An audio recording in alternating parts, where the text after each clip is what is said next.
Hi, welcome to the show. This is RDTV this week. We are going to take you back. I was looking through some old files and I found an old ghost town series that photographer Bill Goetz and I did.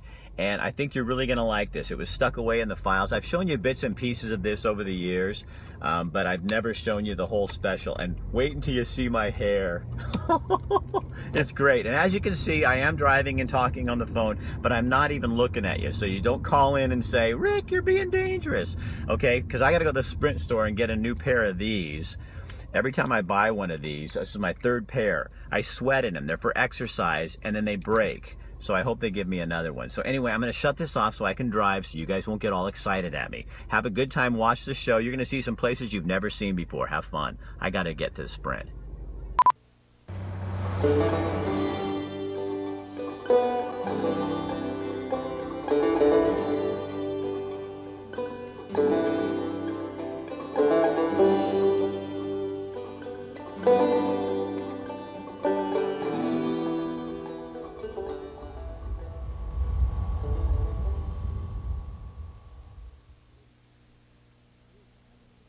Good evening, I'm Rick Dancer. The irresistible image of the words lure us, a ghost town. Somehow the sound of it beckons, a ghost town. The words promise a trip into the shadowy world of the Old West. Tourists are returning to these museums of our past in search of a simpler world. Some even stay on as permanent residents. There are more than 40 ghost towns in Oregon, and tonight we're going to take you to 5 of these lonely spots.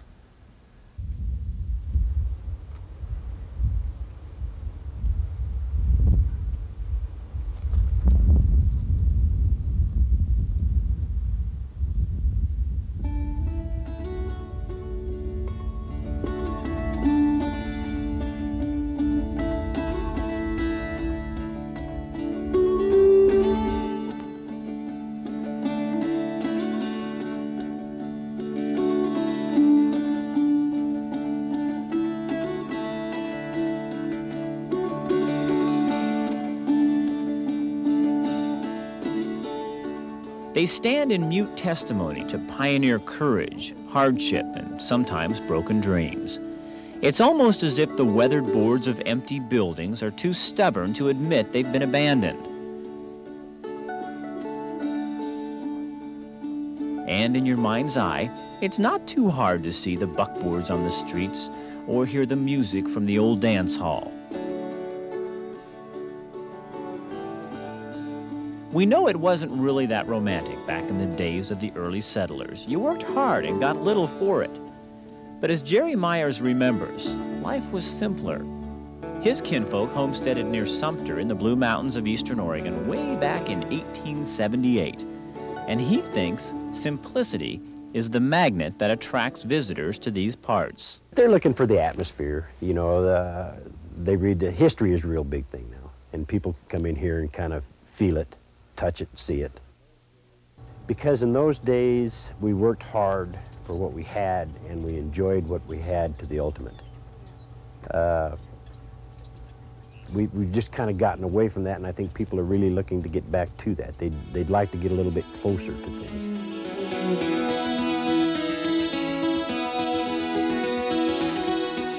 Originally, though, it was gold fever, timber, wool, and the railroad that brought dreamers to live in these isolated valleys and hillsides. Looking at what's left of some of these towns, this was born. You can hardly believe that at one time several thousand people lived here. Saloons, hotels, stores, and homes covered the hillsides just below the old mines. The old-timers say the pioneers found what they were looking for. Times were good, at least for a while.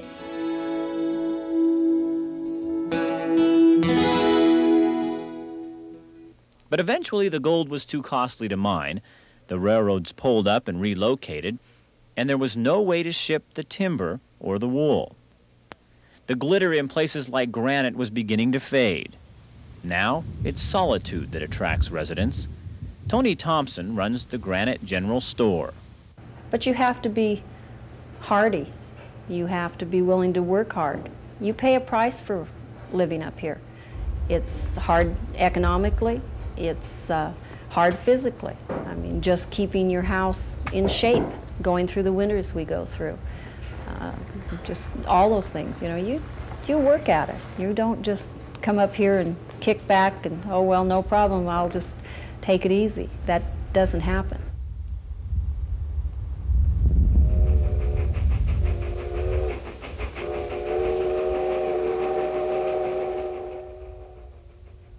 When the railroad pulled out of Shaniko, the townsfolk walked away, leaving the city to the tumbleweeds and the sun and the wind, slowly becoming a museum of our past, its legacy as a ghost town starting to take shape.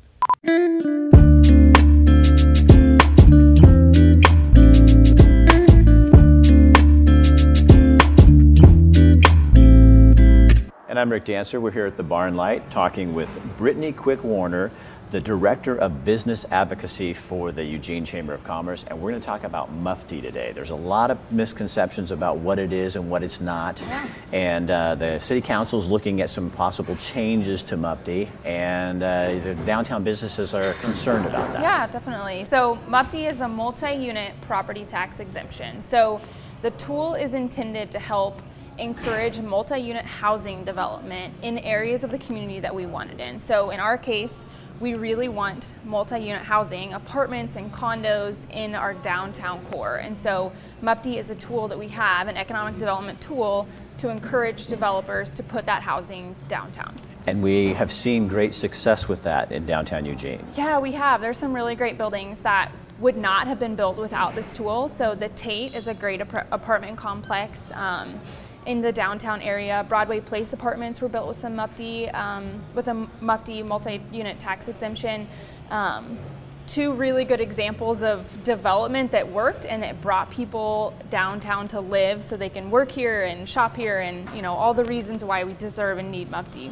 And the Capstone project was also one that was used MUFTI and did end up, and it's very controversial with some people, but it did end up bringing about 1,000 people into downtown Eugene, which is kind of what we've been talking about ever since I've lived in this community, is to get people downtown. Right, so yeah, so Capstone, kind of whatever opinion you have of how it turned out, it ended up accomplishing what its goal was, and that was bringing thousands of people downtown to live.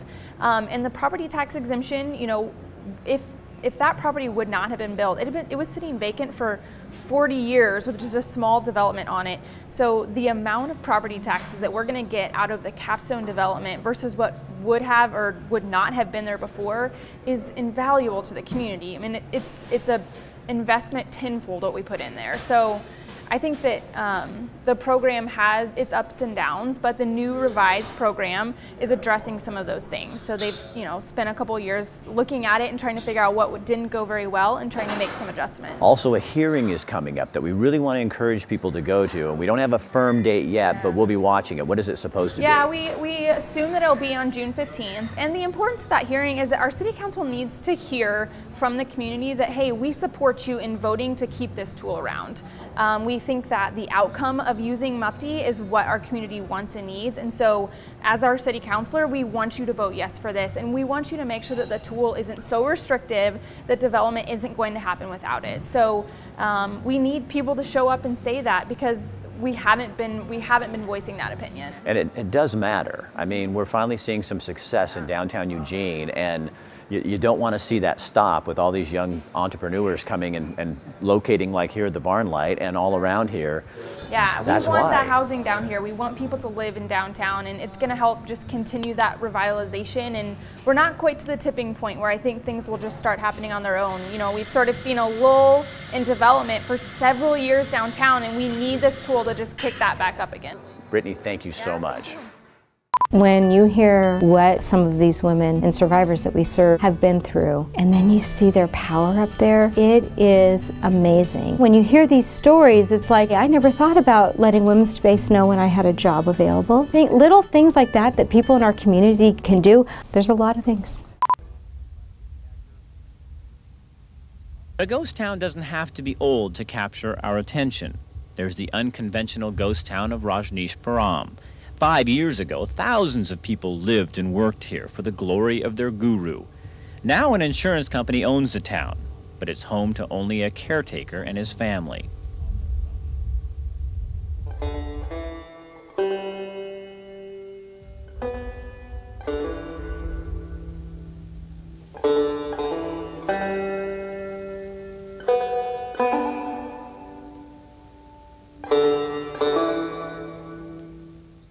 All of these ghost towns are a little sad, lonely outposts of our past. But they're no longer just monuments to bad times and broken dreams. The new pioneers have found them and are opening them back up for all of us.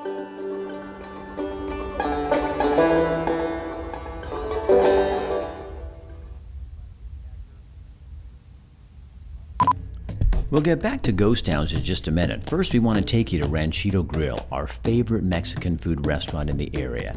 Abe and his crew know exactly what they're doing, and they'll make you the best food around. Now, every month, Rick Dancer TV and Ranchito Grill give away 2 free dinners. All you got to do is go in and sign up. You'll see the sign, Rick Dancer TV. Just give us your information, and we'll pick a winner. This month, the winner is Richard C. Minor Contractor. We'll be getting a hold of you, but for the rest of you, what are you waiting for? You need to get in there and try that wonderful food. Oh, and tell Abe we sent you. Hannah, come on. My mom just called. I'm gonna stay with my friends. My mom's picking me up later. Fine. Who's that? Nothing. Is that him? It's nothing.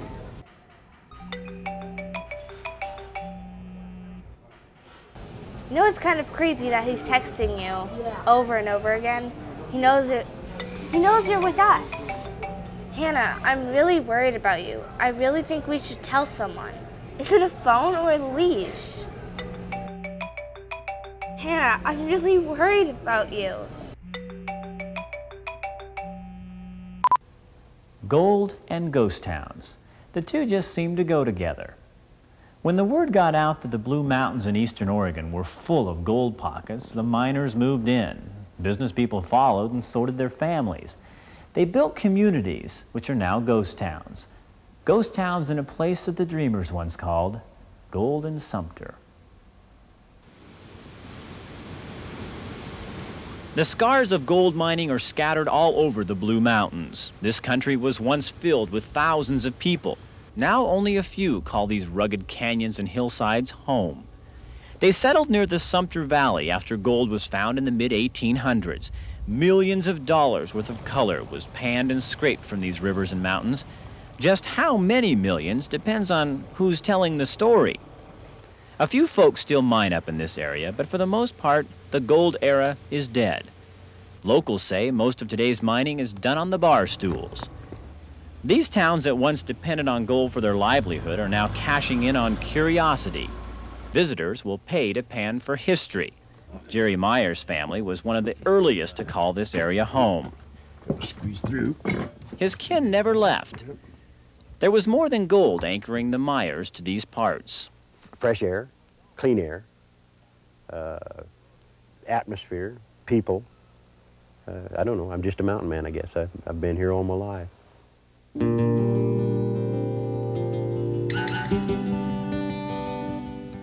Sumter was the largest town. The railroad stopped here, and so did 5,000 people in the early 1900s.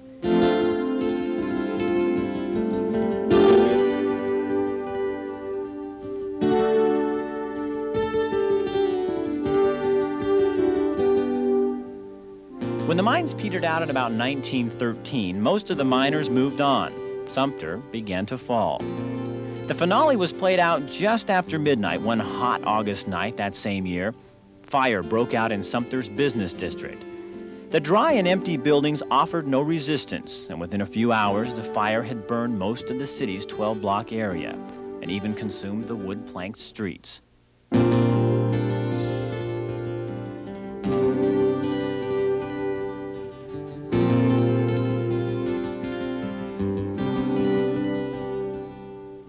Sumter was never rebuilt. Only the hospital and a couple of other buildings survived.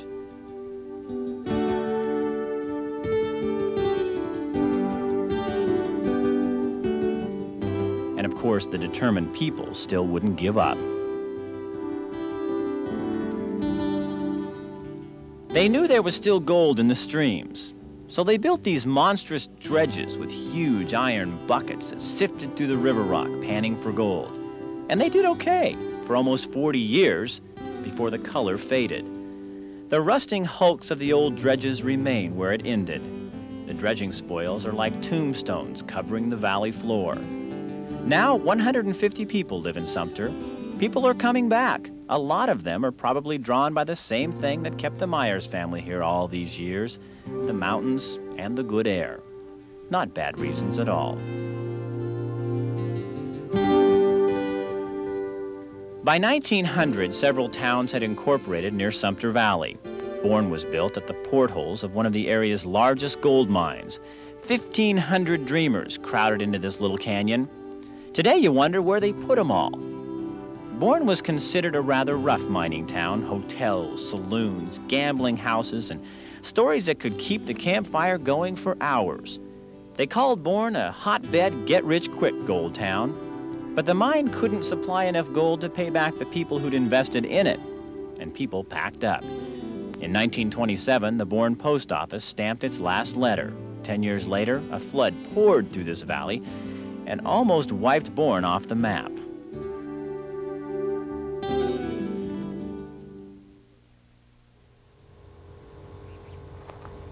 This little hillside, now called Granite, grew as a supply town for many of the mines tucked away in the hills above Sumter and Bourne. A few thousand people lived here in the early days. Now Granite is home to 6. There are no phones, few crime problems, and 2 cars might qualify as traffic congestion. And that's what draws people like Tony Thompson, who runs the Granite General Store. To me, the rewards, looking out the front door and seeing the deer and the elk, and going down the road and watching all the animals, seeing the trees, the streams, the sunsets. Not a lot of people. An attractive picture, but even Tony will tell you it's not for everyone. I guess we're all probably cranky, rugged individuals. I don't know what you describe it as. I mean, everybody's up here because they chose to be. Rugged individualists. Bonnie and Steve Skidgill certainly qualify.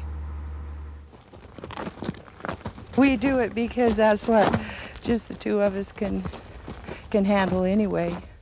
The 2 burrow themselves inside this 600-foot-long hole in the mountains to mine for gold. We just had to see what was in that hole, so we just kept digging until we got it open. Why do you keep doing this? Got gold fever.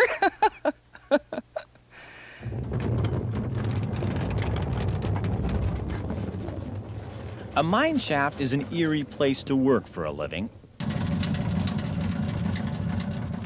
It's cold, very dark. A haunting quiet fills the stagnant air. Bonnie and Steve find the mine comfortable. They say mining in 1990 is not that bad when you consider what the men who started chipping away at this hole had to go through.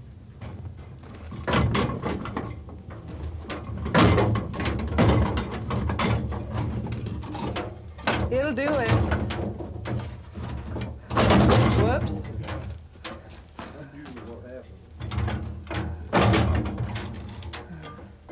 It can't happen when it's loaded. It's just, you know, going to be pretty heavy. Did you know this much hanging won't come down? I know, I told you that.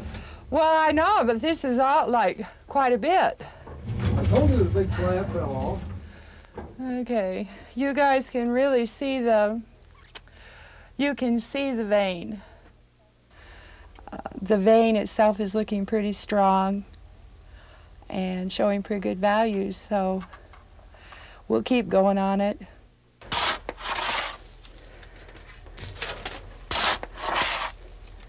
The Skidgills are small scale, so aside from a drill, they mine pretty much the way the pioneers did.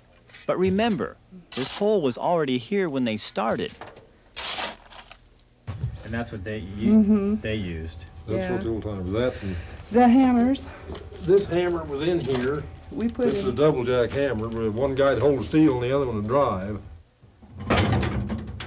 And it's pretty incredible when you think about these old timers doing this by hand. Mining is hard work, and a lot of it to make it worthwhile. Locals say the less a miner brags about his or her gold, the better their strike. And the Skidgills say very little about how much pay is in this dirt.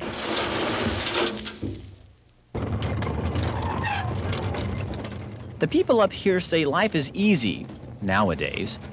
They will tell you they aren't as tough as the pioneers. We wonder.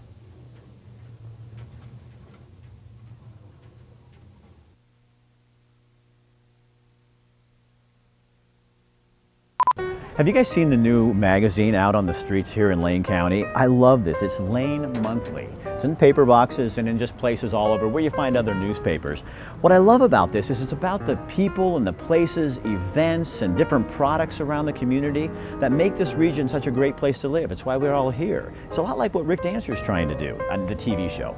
But I love the feel of this, and you look inside, there's gardening articles, different ways to celebrate Earth Day, and this is the last month issue. Just all kinds of a calendar of events.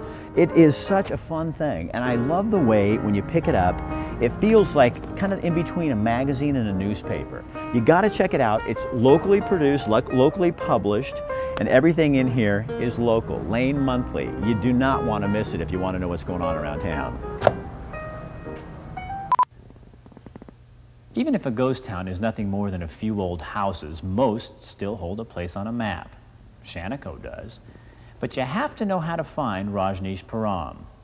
It's only been a few years since the Rajneeshis left their commune, and already the city's name has been wiped off of most maps. It's only been 5 years since Rajneeshpuram became a ghost town. But by looking at the marble monument beside the road, it might as well have been 50. The buildings are in better shape. They're protected on private property. In 1980, the Indian guru Bhagwan Sri Rajneesh and his followers created this place as an oasis at the foot of the Ochako Mountains. They built a city, complete with shops, motels, casinos, even their own security force. But today, there's no one guarding the gates. Rajneeshpuram is a ghost town, and it's still for sale. Della Maffett holds the only job in town. She's a caretaker. Maffett and her family are the only people who now live here. It feels strange to be here. At first I felt that way when I came down here, and it was really eerie, very eerie. But I've been here enough now that it doesn't seem that way to me anymore. People who feared the commune are drawn here by curiosity. Those who loved it return to consider what might have been. Many of them cry when they come. They feel really bad because they've lost their heart and soul here and some of their worldly possessions. And they meditate. They'll sit and with their hands folded, contemplate, I guess, the past.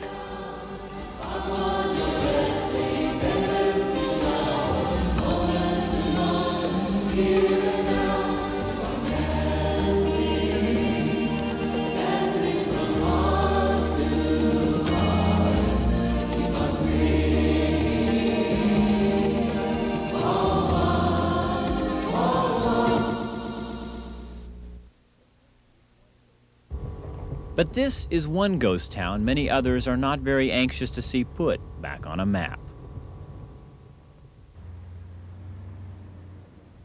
In the high desert of central Oregon is Highway 97. 1,100 trucks a day use this route to get from Canada to Southern California and back again.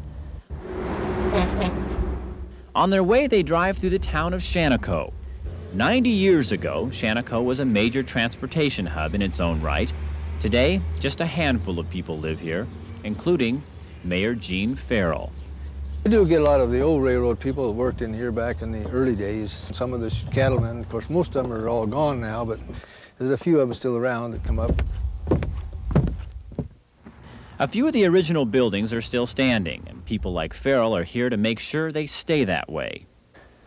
And so much history is being torn down today. It's destroyed, gone. When it's gone, it's gone. Just like some of the old timers, talking to them, and they say, well, they wish that Dad would have wrote down stuff, you know, because when he died, all the history he had was gone. And that's the same place this is here. If it's torn down and gone, all the history's gone. You can't ever bring it back. So for the past 5 years, Gene has been working to save what is now the Shaniko Hotel. Restoring the place has been hard work and very expensive, and it shows. Will you ever get your money out of this hotel? No, don't figure on it. Don't figure on it. Did it for the fun of it and the joy of doing it. Like saying, saving a piece of history. So money, you ain't gonna take a dime with you anyway.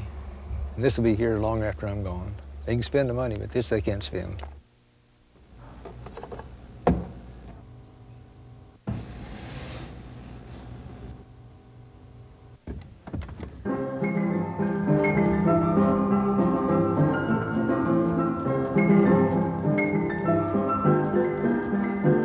"5,000 people lived in Shaniko at the turn of the century. Sheep ranchers from Central Oregon brought their wool to the railhead in Shaniko to be shipped to markets all over the world. I'd just like to get back here when all the railroad guys and the cattlemen and sheepmen and the ranchers and all get in here at one time. It would really be neat. I wouldn't want to be out in the middle of them because it might be a free-for-all, but I bet there'd be a lot of stories. In 1911, the railroad built its new main line through Bend, bypassing Shaniko. Later that year, fire destroyed most of the buildings in town. Many simply walked away. Only 30 live here nowadays. I came into town and I told my son at the time, I says, you know, this is the place I want to be. Ron Owens is Shaniko's newest dreamer. He just bought the old wool shed. See, they stored the wool in here, and all this lanolin from the wool just preserved all this wood. By next year, he hopes to put a mall, saloon, and a museum in the building. Owens says he was born too late, but born a romantic. I would really like to have lived here, or at least like to seen how it was. Maybe I wouldn't want to live here, but I would like to really, I'd like to go back a lot of years and see what I missed. It's been a lot of years since any children have studied in the old schoolhouse. Ghost towns don't attract many families. You give up a lot of convenience to find this kind of solitude, but that's no loss for some. You get up here and you got a lot of history, walk around and kind of daydream of what it was. I don't know, just a feeling of other people around you. That's kind of silly, I know. But it is, I know, at nighttime, evening time, everything is nice and quiet.